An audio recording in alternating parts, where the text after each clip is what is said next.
Miss Lizzie. I don't ever smoke the dizzy, but we can always share some ditsies. It's just a cup in time. This song doesn't have to run. Life's all of us, not every moment we can be feeling fine.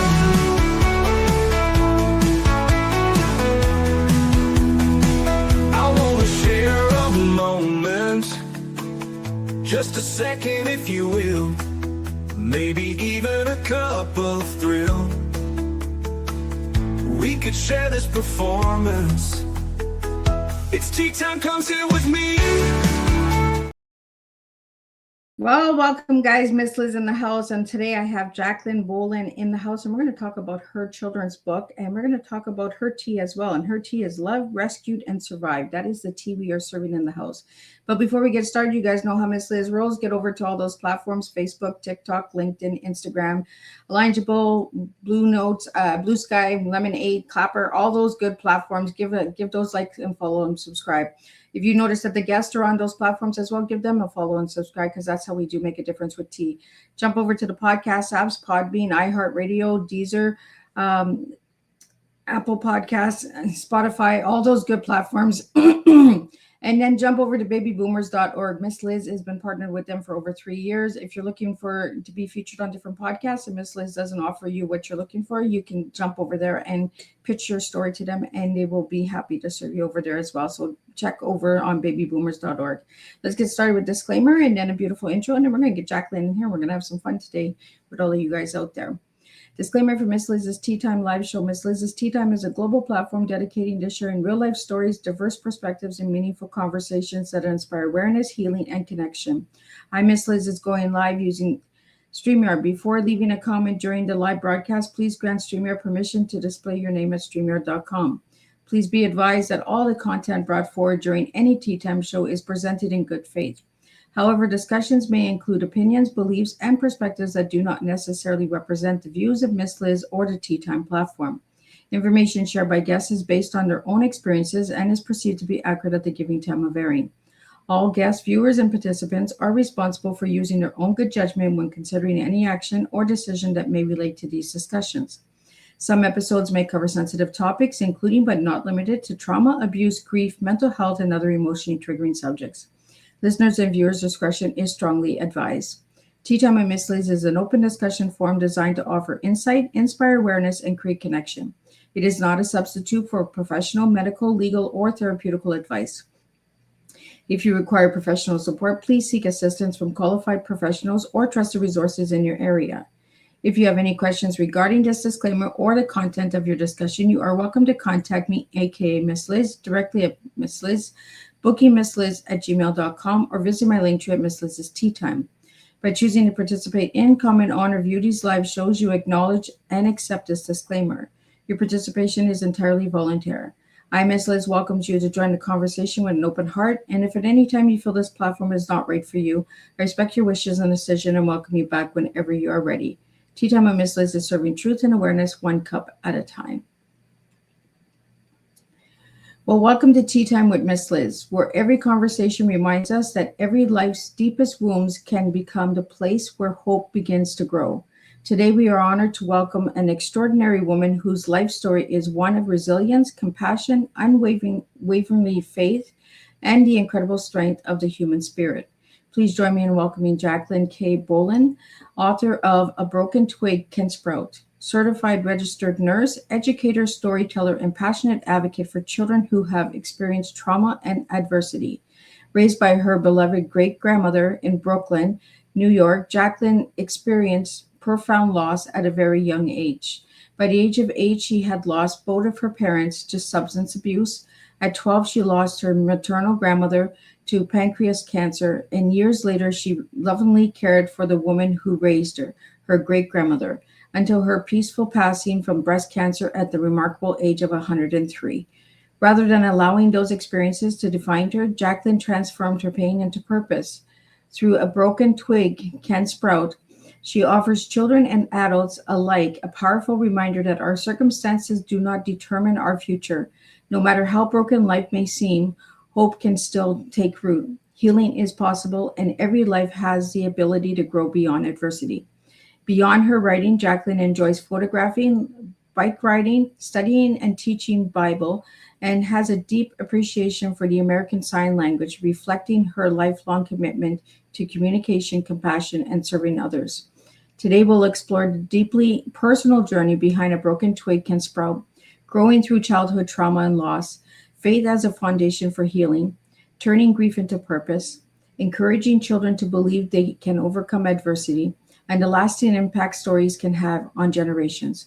Jacqueline reminds us that sometimes the strongest trees begin as a broken twig that simply refuse to stop growing. So grab your favorite cup and join us for a heartfelt conversation filled with resilience, hope, and healing and real life tea, truth, experience, and awareness. And let me get Jacqueline in here and let's spill some tea. Welcome, Jacqueline. Hello. Thank you so much There we for go. having me. We got you back in here. Yes. Thank you for having me on. It is a pleasure to have you. So, Jacqueline, let's get to know you a little bit from besides what I read in the bio and all that good stuff. But tell us a little bit on who Jacqueline was as a little girl and who Jacqueline is now.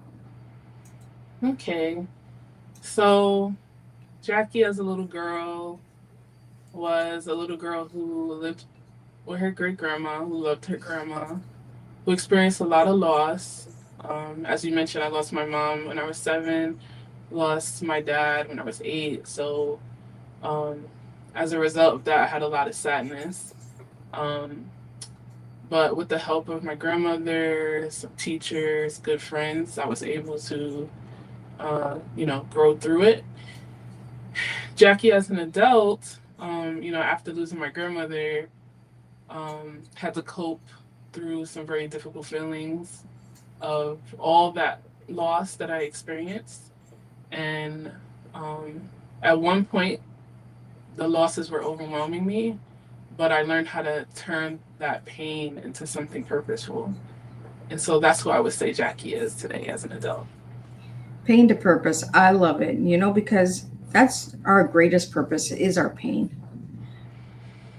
So, Yeah, I would say, if I didn't find purpose in the pain would just swallow me up. absolutely. And a lot of people don't understand that when we say pain to purpose, right? Because if we let the pain eat at us, we're not growing, right? And I love the title of your book. I'm going to pull your book up. So if you just want to share a little bit about what we're looking at for the audio listeners, and then we're going to get into it. But I want to understand what inspired you to write A Broken Twig Can Sprout. And here's the incredible book that we're talking about today on Teatime. Sure. So on the cover, there's a little girl holding a twig, and she's looking up at a tree. And the tree is symbolic of who she can be when she grows up as an adult. So she's looking up at this tree that's beautiful, that's powerful, that's strong, and with the hope in her heart that one day I will survive all the sadness that I've experienced. So could you tell us a little bit about what's in the book? Sure. So I'll tell you why I wrote it, and then I'll tell you about the storyline. So the book is actually the storyline of my life and things that have happened to me. After my grandmother passed away, the only way I can explain it is like when I was a child, she was like a shield, right? So my mom passed away when I was 7. My mom actually was murdered when I was 7. And then my dad died the next year. And even though I went through those painful things, my grandmother was so loving that, like, she was my protector. She was a shield to the painful experiences. And besides the loss of my parents, I also had an abusive relative, someone that I loved very much and kind of looked up to as a maternal figure since my mother was not there. But unfortunately, she was emotionally abusive. And so I would say when my grandmother passed, one of the most difficult things that I experienced was, not having my protector anymore. And then also this family member whom, I still love, despite the fact that she was abusive, having for the first time cope with the fact that she is not capable of loving me, right? That she was abusive. And so my nervous system got extremely overwhelmed. I end up in the emergency room exactly 1 year after my grandmother passed around her anniversary. And when I end up in the hospital, I was referred to a wonderful psychologist that helped me basically go all the way back to when my mom passed away, look at the root of this pain that I was experiencing from 30 years ago, um, and help me to see, why was it manifesting itself now?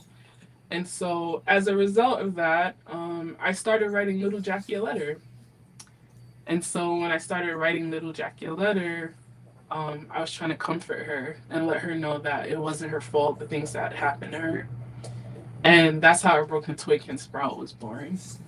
Because originally it was just a therapy. Because one thing that I was coping with and experiencing was a lot of guilt. Children who are abused, or people who are abused, not even children alone, but people who are abused tend to self-blame. Maybe I could have been better. Maybe if I was kinder, maybe, and my brain was doing that. It was, what did I do to not make this woman love me? It was really intense. And so I started writing this book, and the book starts off as Dear Little One, right? And what essentially I was trying to do was recall all the good and loving feelings that my grandmother gave me. When my grandmother was alive, I felt special. I knew that I was special. So I was trying to recall those positive feelings to my mind. And so, I start off with the young girl as a baby, and all the way. So basically, the adult version of her is speaking to the little girl version of her and letting her know some things are going to happen to you. You're going to be sad, but it's not your fault. That was the key message that I wanted to get across in this book. Well, that's one of the questions that came in here is, it comes in from Justina, is what message do you hope every child takes from your book? That's an excellent question. So the message that I hope that every child takes away is that I don't want children to blame themselves. If you have a parent, a caregiver, somebody who's raising you, an aunt or uncle, and they're not capable to love you the way that you deserve to be loved. Children, they're too young to even understand that. When I was younger, I didn't understand that my relative wasn't capable, that she had emotional issues. Like I didn't understand that. So children, they just think it's my fault. I'm not good enough. I need to do something better. Maybe if I was smarter, maybe So the message that I want them to walk away with is it's not your fault. Bad things have happened to you, but it's not because of you. It doesn't mean that you're not lovable. Yeah. So that's the message. I really love, Jacqueline, that you say that, the adult spoke to the little girl, because that's part of the healing, right? Is speaking to the inner child, understanding that it wasn't our fault and where the shame and the guilt all hold, right? So in this book that you wrote, A Broken Twig Can Sprout, is it the adult speaking to the little girl in the story? Yeah, so that's actually adult Jackie speaking to little Jackie and trying to convince her. And I'll be 100% honest, it took a lot of work for me to get there. And even still, every now and then, those guilty feelings try to sneak back up. And the funny thing is, I'll read my own book and it'll remind me, like, no, it's not your fault. It's not your fault. But when you're used to someone telling you, oh, you're bad, that message gets kind of ingrained in your head. And so, yeah, so it's adult Jackie speaking to little Jackie. And the reason why I didn't name the character in this book is because I wanted any child to feel like it was them. Oh, I like that. So the little girl in the book has no name. No, she doesn't. I like that, because it makes it personal for the person who's reading it. Yes. So how long did it take you to write this book? Actually, it didn't take very long. It only, oh my goodness. I was like just pouring my heart out. So I think it took maybe 2 or 3 weeks, but what took the longest was the process of illustration. And that took about a year. And so I have an illustrator. She lives in Italy. She's amazing. And it was a little difficult at first. I'm a very emotional girl, and she's not. So a lot of times when I would tell her to draw a scene, we had to work at it until she was able to capture the emotion. And so it took about a year to get it done. Well, you wanted it perfect, right? You wanted it to be the way that you wanted to represent it. And illustration is hard because, especially when you work with somebody who doesn't understand the emotion, right, or hasn't gone through those emotions, then they have a hard time to express it. We have another question here from Gerald, and it is, what advice would you give someone struggling with grief today? Wow, excellent question. Um, I'll tell you what, when my grandmother, my great grandmother actually, that raised me first passed away, I literally thought I was gonna die. Like that's how unbearable the pain was. And she died in home hospice, and the hospice program recommended a grief counselor as a part of the care for the care. So they enrolled me in grief counseling. At first, I didn't think it was gonna work. Um, but this woman, she actually was an art therapist. Oh, And actually, she actually is a part of the reason why I chose a tree also, because what she did was she had me draw a tree and she made me draw the roots. And she asked me what were the gifts that my grandmother gave me. And so in the roots of the tree, I wrote down all the wonderful things that my grandmother gave me and or taught me. And then she helped me to see that those gifts that she taught me was what was going to allow the tree to be able to continue to grow. And so she gave me something really powerful. Like she flipped my mind into from my grandmother's no longer here to my grandmother gave me a gift, multiple gifts actually. And I have the power to carry that on. And so for anyone suffering grief, I would just say, think about all the wonderful things that person gave you and taught you, and think about how you can now pay forward the gifts that they gave you to someone else. And in a sense, it gives that person's life meaning and purpose. Um, I remember, I was really bad. I was really, really bad. One person said, your grandmother, because my grandmother lived to 103. One person said, your grandma fought so hard to keep living for you, right? So now you have to keep living for her. yeah. So, it just flipped my mind. But also, grief comes in waves, right? I remember a person took me to the beach, and a friend, she took me to the beach, and we saw the waves coming. And she told me, do you see how the waves come and then they recede? She said, that's how grief is going to be. Um, so just allow yourself to feel it. It's okay. It's okay. I have days still where I just can cry and cry and cry. Like, I miss my grandmother so much. But that's just evidence of how much that person loved you. Exactly. They say the more you cry, the more the love was there. Yes. So And I let get yourself that. I cry. get Let that yourself 100%, right? With grandmas, it's different, right? It's a different upbringing as well because grandparents are different with their grandchildren than parents are. Um, we have some more questions that are coming in for you, Jacqueline, and I just like to get them up to you. From Jason, Jacqueline, what was the turning point that helped you transform childhood pain into a lifelong mission of hope and healing?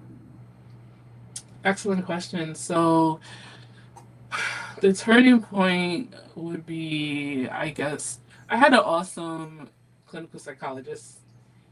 And she just really worked with me to see number one, um, a lot of the things that have happened, because I was kind of sad about things that happened in adulthood, between me and this family member. Again, the guilt, I wish I could have done things better or whatever. Um, she just helped me to appreciate that all of the things that have happened between us in adulthood was a result of how I was treated in childhood. And so when she finally helped me to get to the point where I could see that it was not my fault, no matter what, if someone mistreated you as a child, there's no way it's your fault because they had the responsibility to care for you as the older person. Um, that's when I was able to once I was able to let that guilt and shame go, then I could move forward. Then I could sprout, so to speak. And so just giving yourself grace as a child and even as an adult, if you didn't make good decisions, she helped me to see that some of those things that happened were a result of what happened as a child. So give yourself grace, forgive yourself if you feel like you could have done things better. And yeah, just give yourself grace. Sometimes we're so hard on ourselves that we just need to give ourselves grace. That's really an important message that you're giving to the listeners today, Jacqueline, and sharing your story and coming and being so vulnerable to an audience, right? On so many great losses, like your mom, your dad, your grandma, your great grandma. Some of us still have all of these people in our lives. So how did that affect your life growing up? The losses? Oh. So when my great grandmother passed, just recently, I was actually diagnosed with complicated grief because it's like my brain just couldn't make sense of, everyone essentially who truly loved me as a child, was now gone with my great grandmother passing. And so I would say the loss that affected me the most as a child was obviously my mom. As I mentioned, my mom was murdered. She was a drug addict, and she was found behind a schoolyard. And so I remember the police coming to our home, letting my grandmother know that they had found her. I mean, it was horrible. Like, I can't even describe. I remember that happened on a Saturday. I remember going to school on Monday and kids coming up to me like, "I heard your mom died," and I couldn't even process it myself. And then the neighborhood, everyone was talking about it, and so that affected me the most. Because I didn't have my mom, and then the other family member that I love was abusive. I tend to look forward for that nurturing in others, like in teachers. Um, you know, I would have to say I'm very grateful that I had wonderful teachers that did nurture me. And so I love teachers to this day. Like, teachers have such an amazing job and role in children's lives and are able to fill gaps. I think teachers don't get enough credit for what they do. They're more than teachers. They're with your child like 8 hours a day, and they're like role models for the child. So yeah, and so then when my grandmother passed away when I was 12, she had pancreatic cancer. It was really sad. I mean, it just all of it was just really sad, and I think that's why when my great grandmother passed, during COVID, it tipped me over. Yeah. Yeah, it tipped me over. You mentioned something that we don't talk about much is the teachers, how we get drawn to the teachers for safety and for nurturing as well, right? Because if we're not getting it at home, we want it from the teacher. So, a lot of people will call them teachers' pets, or or brown nosers, or you know what I mean? Like they would, Yeah. like you just try to pull to the teacher, but you're actually looking for that nurturing, and that's something that we haven't ever mentioned on Tea Time is how much teachers impact children's lives. I know my grade 7 teacher. She was in one of my books, and she wrote my forward, and she taught 4 generations. So, and she impacted my life. She impacted all of the generations in my family. Was there one teacher that really stood out to you that you'd like to give a shout out to today? Yeah, I was just about to ask, can I mention one? So my fifth grade teacher, her name was Susan Alt. Um, she she changed the whole trajectory of my life. And what I mean by that is, um, in New York City, they have these standardized tests that, you know, children take every year to see how good their reading and math level skills are. And the first 4 years of elementary school, I always failed. Like, it's crazy. I look back at my report card. It's like I scored in 38th percentile. And I'm aware now as an adult that's because of all the emotional stuff that I was going through. You know, mom died in second grade, dad died in third grade. You know, I always went to school crying. The teachers would call my grandmother. They didn't know what to do with me. You know, I have report cards where they wrote something's wrong, but we don't, you know, we don't know what. So I get to fifth grade. I have this teacher who just saw a light in me. I mean, she saw something in me. And so she would whisper in my ear, "You're going to be great one day." She's like, "I know you're going to be great one day." And all of that nurturing that she poured on me, that year I scored in the 99th percentile in reading and math. Like, she helped me to grow academically. She was actually the first teacher that realized that I could write, that I had some talent writing. So she enrolled me in a creative writing course. Oh, Yeah, she did. And so after my year with her, she called me her class philosopher. I don't know why, but she called me her class philosopher. She gave me that title. Um, when I got to sixth grade, I was placed in all honors courses because of how well I did on the state test for fifth grade. So she changed, like, she put confidence in me. She made me feel like I was worth something. And then from sixth grade to high school, I was always in honors classes. So you know, one person, it only takes one person to believe in you, and it makes all yes, the difference. So a huge thank you to all those teachers out there that are making a difference for these children. yes. We have a question here from Adam for you. It's, your story is incredibly inspiring. What advice would you give someone who feels their past has completely defined their future? Wow, that's a very excellent question.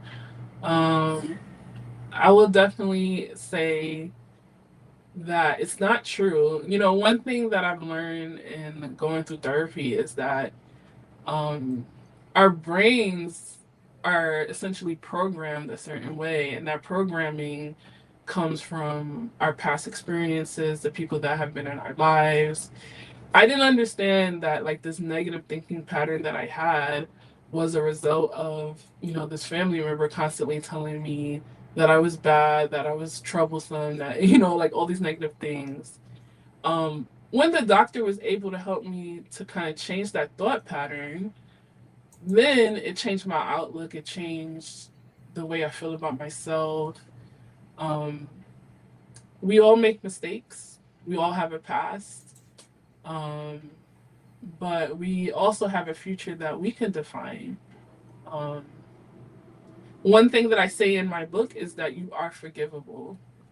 So even if you've done something terrible, you know, if you truly feel sorry about it and took the actions to change that behavior, it's over.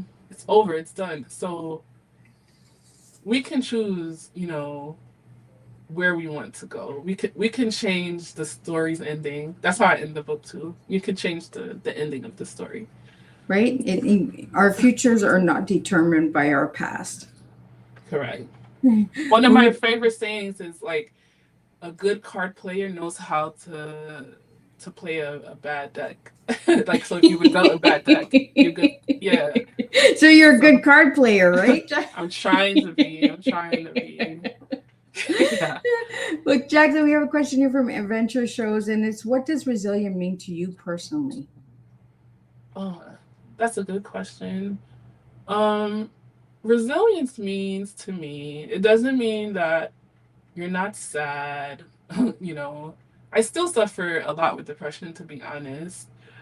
But resilience means that you're able to still move forward, to keep growing, um, despite the things that have happened, despite the sadness, you're still making the effort to get up and try another day. That's resilience to me. I really think your tea time is going to make a difference for a lot of listeners out there today, because We're having a real, raw, authentic conversation about grief and how it impacts lives, right? Uh, and how it makes a difference in our lives. Complicated grief is something that we don't speak about much. We talk about grief, but we don't talk about the complicated grief. Did you have a hard time processing that your great grandma was actually gone? I did. Like, I remember, oh my goodness. You know what's the weirdest thing? So, mom died, dad died, grandma died, but my great grandmother was always there. She was always there to give me a hug. She was always there to say it's gonna be okay. Like, but when my great grandmother died, she wasn't there. She wasn't there to comfort me. So it was the strangest thing I ever experienced. Like, and also I lived with her from birth until she passed. So over 30 years we lived together. So when I will never forget the first time I came home and she wasn't there, I just collapsed on the floor. Like, I just, like, someone sent me an article that says when someone you love so closely passes away, your brain literally has to rewire. Yeah, So my brain, like, couldn't process that she's not here anymore. It was very difficult. Yeah. yeah. Yeah. For all the listeners out there, today we're talking about a children's book, a twig that we're talking about the book that Jacqueline wrote here, and it's called "The Broken Twig Can Sprout." It's a children's book, but we want to get you guys to understand a little bit more about her story as well. Uh, we have a question here from James Show, and it's: was there one moment that changed your life forever? And I think that was when great grandma died. Definitely, definitely. Was there a Uh, a moment in your life that really changed that you look back and you say that was great grandma that did that for me after she passed? Like almost like a message of keep going, like or like graduating or becoming a because you're a nurse. So yeah, yeah, I'm a do you nurse. feel that that was great grandma pushing you to do that? No, you know what I will say? What I will say and what I realized is my great grandmother gave me already everything that I needed to survive. Um, I kind of had this aha moment of, I went from how can I live? How can I continue to live without her? Being here without her, being the buffer between, me and other family members that are not so kind. How can I? But then I would remember conversations that we had. Um, just the memories that she gave me. It's like she already gave me everything that I need to survive. And so what I try to do on a daily basis is focus on that. Because unfortunately, what this experience has taught me is that when you've experienced any type of abuse, that tends to take over your brain. Yeah. I spent a lot of time ruminating, almost like trying to think my way out of, did this really happen? Did these things really happen to me?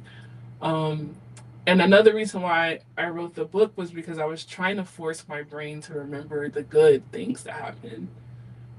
Abuse can make your brain not remember those things. And so I try to make myself remember grandma gave you everything you need to Yeah. survive. Yeah. Well, it's true, right? Abuse has a long effect, and a lot of people say, "Well, I can heal you from it." It's a life journey, you know.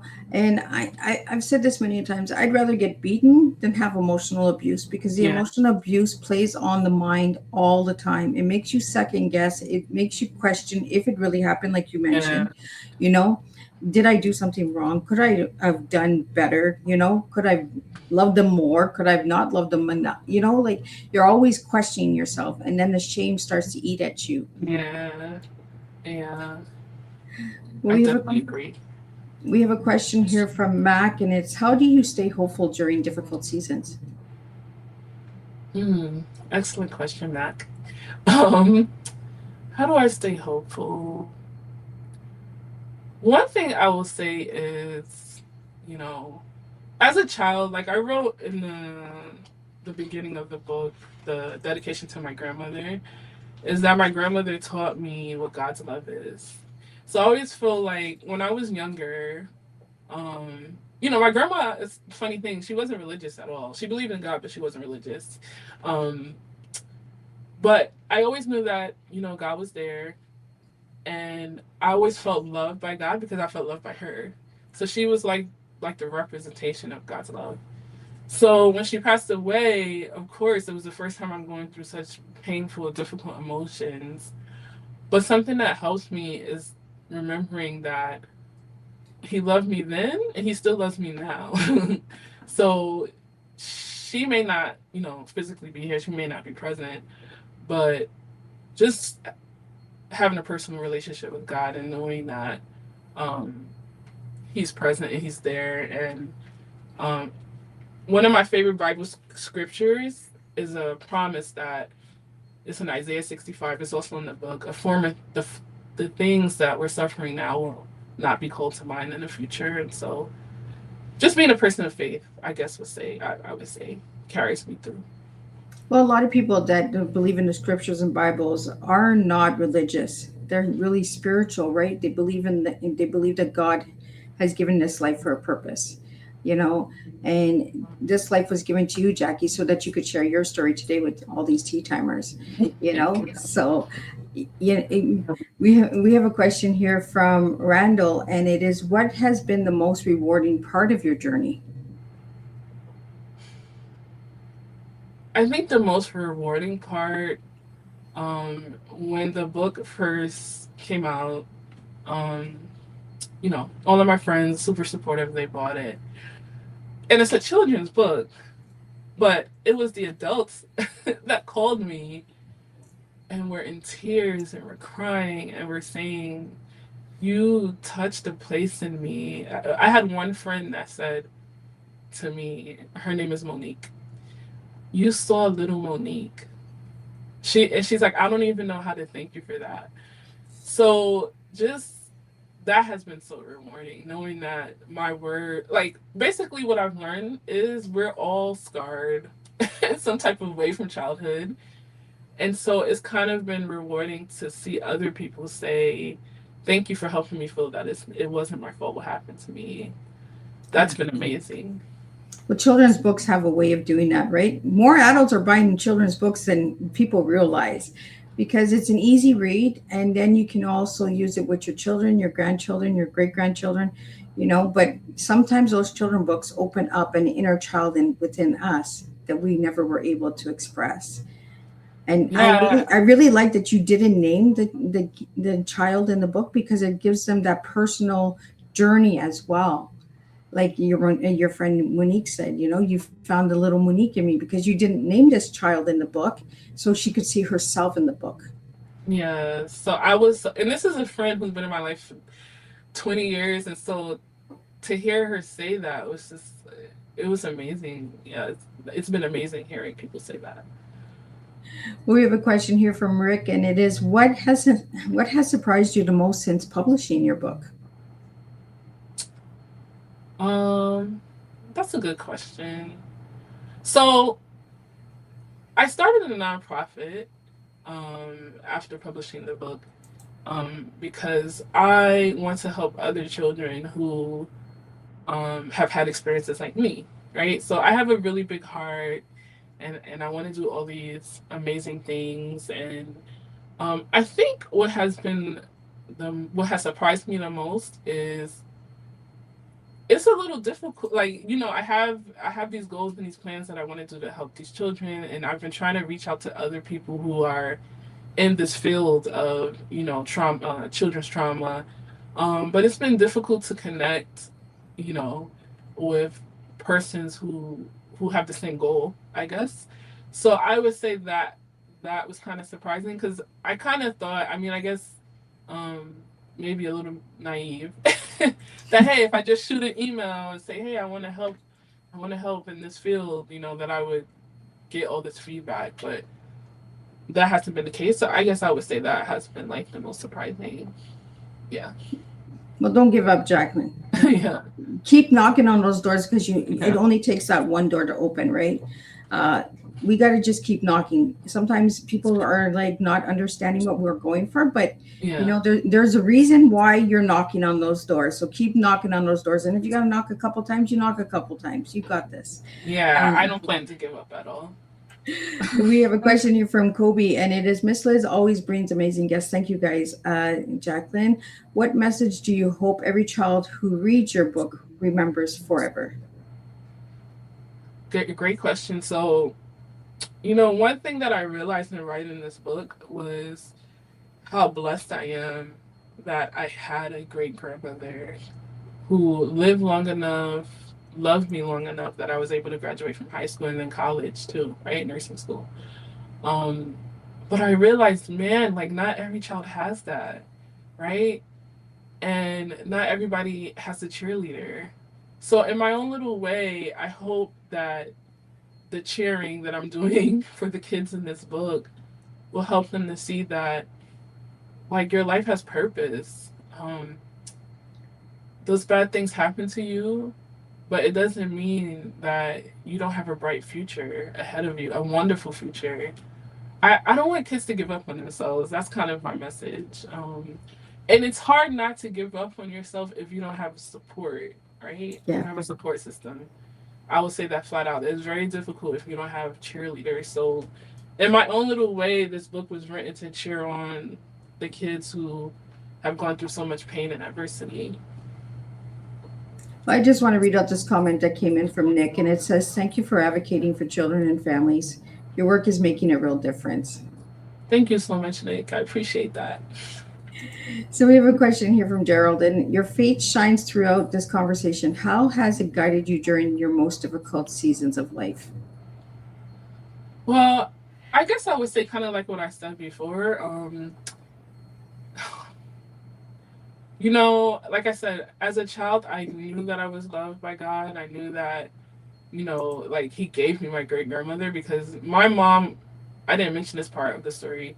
When I was 6 months old, my mom became homeless and she was walking around the street with me. And she also knew that my grandma was a safe place. It was her grandmother, my great grandmother. So she knocked on my great grandmother's door in the middle of the night, and my great grandmother said, "You are not going back outside with this baby." And that's how I ended up there. So my great grandmother took me from my mom at 6 months.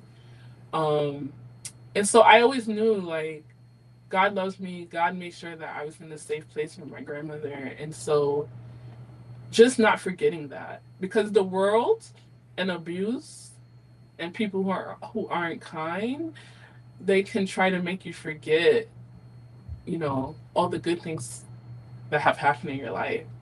And so I make it my aim to not forget that. Well, we have a question here for you that came in, and it's, why is it important to talk openly about adverse childhood experiences, also known as the ACE?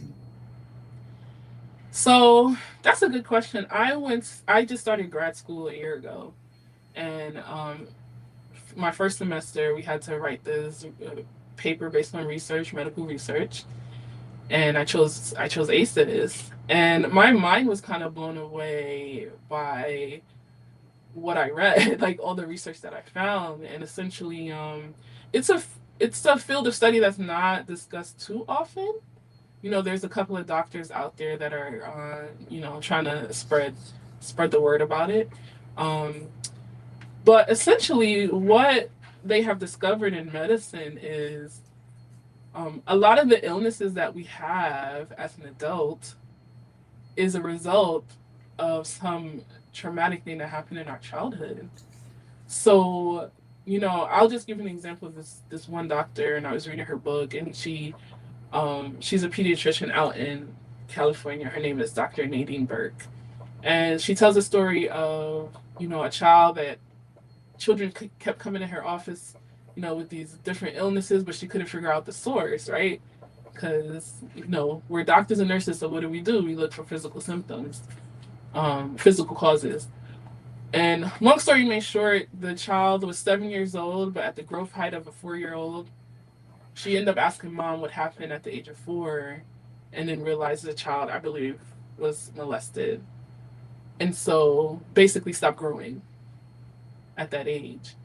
And so it's important to understand, this medical research on adverse childhood experiences, because it's a reason why, these different illnesses, autoimmune disease, different things might pop up in adulthood. And I think that's something that is not talked about enough. Yeah. Because again, as doctors and I'm a nurse, we look for physical symptoms. I'll just say it's amazing because I'm in nursing school for the second time because I'm in grad school. I graduated the first time from nursing school 16 years ago, and so the experience is completely different.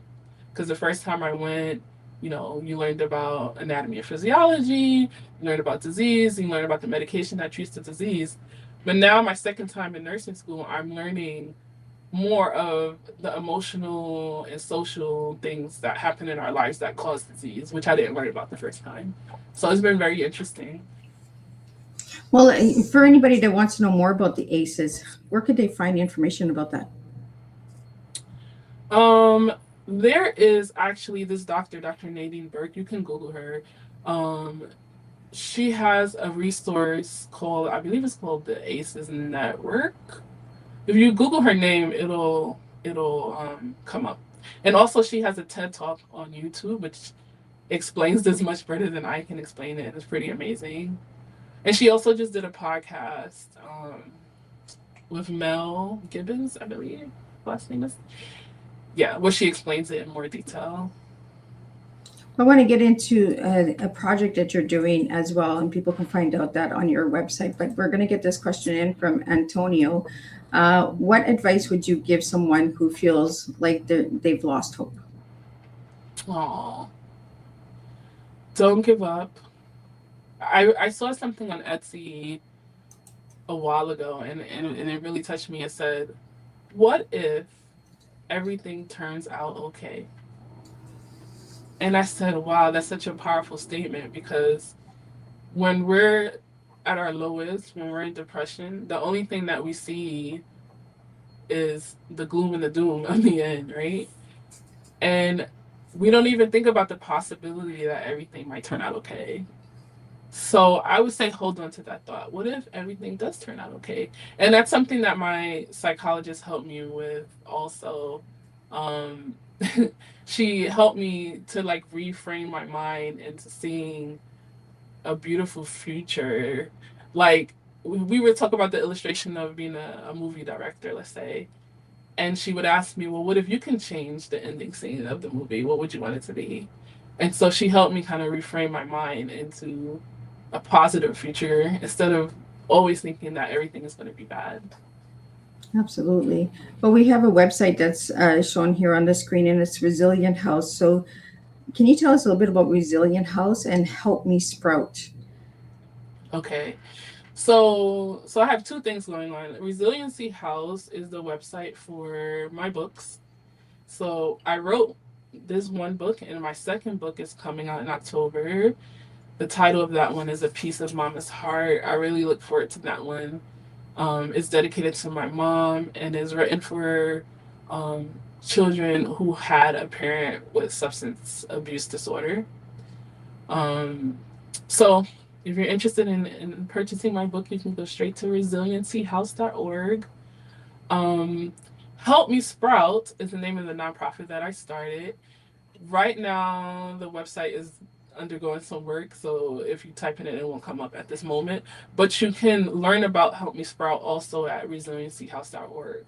There's a link there and a donation page there as well if you're interested in donating. So this quote, "Help me sprout," what does it mean to you? Great question. So it's obviously it's a piggyback off the book title, or Broken Twig Can Sprout. So one of the themes in this book is, and one of the themes of my life is that I don't think anybody could survive alone. There's a saying, no man is an island, right? Yeah. So I was able to survive a lot of these things that I've experienced is because I had support. I had a grandmother that loved me. I had Miss Ald in 5th grade who told me that I was going to be somebody great. Um, every stage of my life, actually, I've had like this cheerleader. When I was in nursing school, I'm I'm naturally kind of quiet and shy. The dean of my nursing program told me that was my strength, and she told me that my mildness was going to be what made me a great nurse. So I've always had like these cheerleaders, whispering in my ear when I felt low. They made me kind of like, prop back up again. And so Help Me Sprout, the reason why I named that is because I don't believe that children who have suffered adverse childhood experiences can sprout without the help of a healthy adult. And Absolutely. so, yeah, so that's the goal of the nonprofit, is to kind of pull the community in. We need you. You can make a difference in whether a child survives trauma or not. And so that's the goal of the nonprofit, is to help the community get involved in the lives of children. And it takes a community to raise a child. So Yeah. so we need that community. So the community. And what area are you in, Jacqueline, so that we can get some of this community to reach out to you as well?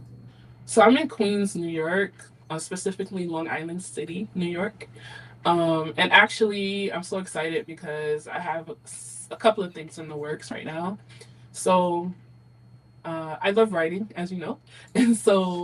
And it's been very therapeutic for me. Writing this book has been very therapeutic for me. My favorite page actually is the page that when the older version says to the younger version, "I'm so sorry that those things happened to you." When the illustrator sent me that page, I was bawling.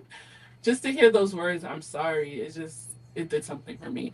But so I decided to make a young people writers workshop, Oh, so that I can help other children use writing as a tool, a therapeutic tool, intervention. So where can people get all the information for that on the website? yeah, on resiliencyhouse.org. So that's going to go up soon. That's in the works. I just found a local nonprofit that's 10 minutes away from me, that is open to partnering with other nonprofits to use their space. So everything is just coming together now, and it's very exciting. And I hope to be able to have an influence in these children's lives and help them to use writing as a form of therapy. Yeah. And then the second thing is I'm planning a yearly back to school fund where there'll be a workshop for the parents and the caregivers. Because sometimes there are adults that do want to help, but they don't know what to do. They don't know how. And so the nonprofit's goal is kind of to help with that too. I have a kid who's suffered. I don't know how to connect with them. How do you connect with a child who's had so much trauma? So that's the goal of the nonprofit. So those are the two things we have in the works. Do you have some children that have been reaching out to you since you've written the book? I have a lot of children in my life because I'm like an auntie to all my, friends' children or whatever. And I've had a few, yeah, I've had a few tell me. Actually, in the book, the audio version is narrated by my best friend's daughter, who's 11. And she's very empathic like me. So it just was the sweetest thing to see her read it and get emotional. And say, that she doesn't want any children to suffer these feelings. And so the audio version is coming out soon as well. That's cute. She's so cute. I like that. 11 years old, that's a good age because that's when, just before the hormones kick in. Yeah. So I think that's a really good, impactful year, and she knows you as a person too, so she can pull that out of her. Yeah, it was amazing watching her. So we recorded it together. I did the dedication part. She did the story, and she did a really great job. And do you hope that the audio will help children that have trouble reading? Yes. One of my friends' daughter struggles with reading, and it's nice to be able to have the read along. Sometimes you need to hear it while you're looking at the words to help you. So where does the American Sign Language come in? Oh, American Sign Language. Okay. So when I was in high school, one of my best friends, she started learning sign in our senior year. And so she would come to school and teach me little words here and there. And I fell in love with the language. And so after some time, um, I went to a local school in Manhattan, and I learned. And then I went to a deaf congregation where the members there are deaf. And so working with them, spending time with them, they were able to teach me the language. And I love working with the deaf community because, and I say this on my website too, most deaf people have suffered a lot, like emotionally, because especially if they grew up in a hearing family, Yeah. because they couldn't communicate with their parents, they couldn't, they're at a dinner table, holiday time, let's say, and they can't talk to the people who are there. So there's this like emotional connection that I have with them because they understand what it feels like to suffer. Yeah. So I love the deaf community. Yeah. Do you feel that because you were silenced as a child that you can connect with the deaf community? That's a good question. I feel like yes. I definitely feel there's I mean, childhood suffering, regardless of what it is, if it's abuse, neglect, I mean, I think it's all the same in that sense of the pain of just wanting someone to love you is the same, regardless of what the situation was. And so I definitely feel the connection there. Being a deaf child and not having your own parent be able to communicate with you, or that's very difficult. Like, how do you even explain that? Yeah. Absolutely. So if you could tell my listeners where they can get this book and all that good stuff, I'll pull your book up again. And any of the other information that you'd like to give out, how they can reach you to get you on their podcast or on their radio shows and all that good stuff. And then a final message from you, Jackie, to my listeners. So you can reach me. The website has my email address. So it's jacqueline.boylan@resiliencyhouse.org. I also have helpmesprout@aol.com, which is a little bit easier. But you can purchase the book on resiliencyhouse.org. It's also available on Amazon. I have it on Ingram Spark, so most retailers have it now. And then, what was the second part that you said? A final message to all the listeners out there. Oh, I would just say thank you, for your time listening to me today. And, especially if you've experienced some trauma as a child, just know that you deserve to be loved. It's not your fault if the adults around you didn't love you or couldn't love you, whatever the situation was. You can use your life now as a light to help other children. I would say one thing that's unique, even though obviously I wish I never experienced any of these things, it has given me the unique opportunity to be able to relate to other children. It's something like, even with my mom being a drug addict, like, how do you explain that or relate to that if you didn't experience that? So, use whatever challenges that you've experienced as your power to help another person. Well, thank you so much, Jacqueline. It was an honor to have you on Teatime and to share your story and to get your children's book out there. To all the listeners and viewers that jumped in and brought your questions, thank you so much. I could not do this without all of you guys. We will be back at 7 p.m. with another Teatime. But before we wrap up, Miss Liz has got her little wrap up here of what we spoke about today on Teatime, and we'll leave you some food for thought. And I will see everybody at 7, and we'll do this all over again. But until then, what a moving and inspiring conversation we shared today. Jacqueline, thank you for bringing your courage, compassion, and unwavering faith to the Teatime table. Today's conversation reminded us that our paths may shape us, but it never has limited us. Through your personal journey and the powerful message as a broken twig can sprout, you've shown us that healing is possible, hope can flourish after heartbreak, and every child deserves to know that their story is still being written. We explored childhood adversity, grief, faith, resilience, family, and the remarkable ability to love to help us grow through even life's most painful seasons. One of today's greatest takeaway is this: brokenness is not the end of the story. It is often where the new growth begins. Your work reminds us that compassion, kindness, and encouragement can change the course of someone's life, especially a child searching for hope. As we close today's tea time, I'd like to leave everyone with this thought. What part of your life have you been calling broken when it may simply be waiting for the opportunity to sprout into something stronger, wiser, and more beautiful than you've ever imagined? Because resilience isn't about never breaking, it is about choosing to keep growing. Jacqueline, thank you for sharing your remarkable journey and for reminding us that every child, every family, and every person deserves to know they are stronger than their circumstances. Until next time, continue planting seeds of hope, continue sharing your beautiful story, and continue serving real life tea, truth, experience, awareness, one conversation at a time. And my takeaway for today is a broken twig is never the end of the tree. Given love, faith, and hope, it can sprout again. So can we. Our greatest strength is often born from the places where life once tried to break us. And I'll see everybody at 7 p.m. and we'll do this all over again.